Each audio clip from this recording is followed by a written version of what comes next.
wanted to show everybody some progress on the work that I've done for this new guitar project, turning a Lectern podium thingy, using it for the salvaged wood, into a guitar. And I've put some work in that I didn't bother videoing. I didn't think it was necessarily very interesting work, but let me show you some of the things. Right, here's that guitar where all the parts are coming from. I got everything here at least unscrewed and loose. Knobs, they're all loose, ready to come off. I think I'm going to have to unsolder some things to get it out. I was hoping I could find a way to just get it all loose and like pull it through a hole. I don't think that's going to happen. I think it's going to take some unsoldering, resoldering. I'll just take meticulous note of what needs to go where when I'm done, because I think that's a big win on this. It's just that the wiring's already done. I don't need to figure it out. I think that's all that's interesting on this. Yeah, I got the tuning pegs off the headstock, which is in the other room. Yeah. That poor baby took damage. Got my new neck in the mail. Let's get a look at that. I like the color of this wood. It's going to be between the dark fretboard and this up here. It's going to be comparable to the dark stain that I'm going to put on the body. I think that they'll work nicely together. Here's the neck plate and screws that go on the back of the guitar and screw this into place. I will eventually engrave the little BT Buzz Tones logo on the back of that. And oh yeah, the saddle's coming in the mail and it's supposed to be here tomorrow. It's the last piece. So what I've got here, this was 3 pieces of wood. These two are the same size. I've got them sanded on all sides, and they're going to get glued together, clamped together to hold for like probably just a day. I think that's all I did before. And these two are pretty level. This over here was a 3rd piece that I cut in half at 9 1/4 inches with my handheld jigsaw. It's not perfectly even, but then again, all of these edges are, even though they're even in the sense that they're flat here, they're all slightly rounded on the edge. So I'm going to have to do a little bit of, I think, just sanding. I thought I was maybe going to have to file some to get it down more quickly and then just sand it to get it perfectly even. I don't know if filing will be necessary, maybe a little.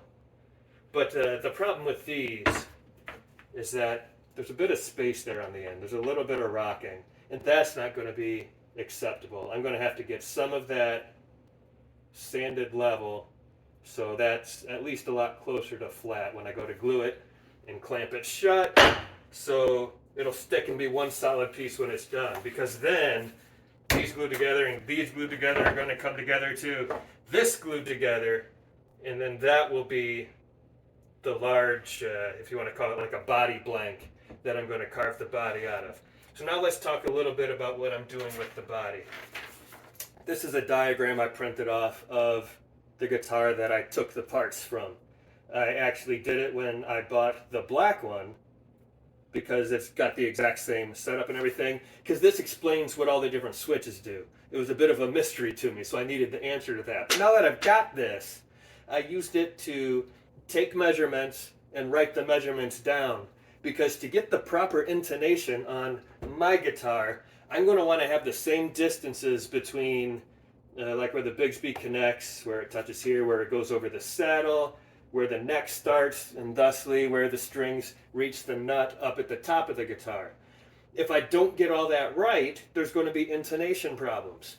So I got those measurements, and then in a computer painting program called GIMP, it allows you to do layered pictures. So I started with a grid of 10 pixel by 10 pixel squares, and each square represents an inch. So from the bottom here up to where the body stops is 19 inches on that guitar. So I need to make it 19 inches on this guitar for the Bigsby to fit and for all the intonation to be right. That's honestly a little long for what you usually see on solid body electrics. So I started thinking a little bit about what I wanted for body shape that maybe will help me buy some of that length. And I started thinking about something similar to the Jaguar shape, which might look similar to a Strat, but skewed. I didn't want to exactly take the body shape though, so what I did in the program was I got a picture of a Fender Jaguar and I shrunk it down so it scaled. So the base of the body and the top of the body was 19 of those squares, representing 19 inches. Then I put another layer on top of that and kind of drew in black my similar but different shape that I wanted. And I'm going to put a GIF of this on the video so you'll get to see exactly how I built this up and did it. Built the layers up. But then I took a picture of the guitar down here that I salvaged for parts. I did the same thing. I scaled it down so it was 19 inches from there to there. So I could get individual layers, pictures of the humbuckers, the Bigsby, the knobs, the switches, pickguard, all separate from each other. So then they were at least the right scale and I could move them around to where they would go on my body. So I wanted to have all that planned out so when all this got glued and it all set and it was ready to be cut, that I really knew where I was going with it and where all the electronics are going to go. I can pre-carve out paths in the middle pieces. So when I put them together, there will be like a nice path leading from the pickup holes to where the switches are going to be to where the knobs are going to be. And I can also drill in back access panels for easy installation. All of that will come in future videos, but this is the state of things right now. Coming up, I just need to get those glued together, then I'll go about staining, then I'll go about cutting, and you'll get much more interesting and entertaining videos. Until then. This has been a presentation of Busby Productions. Ah!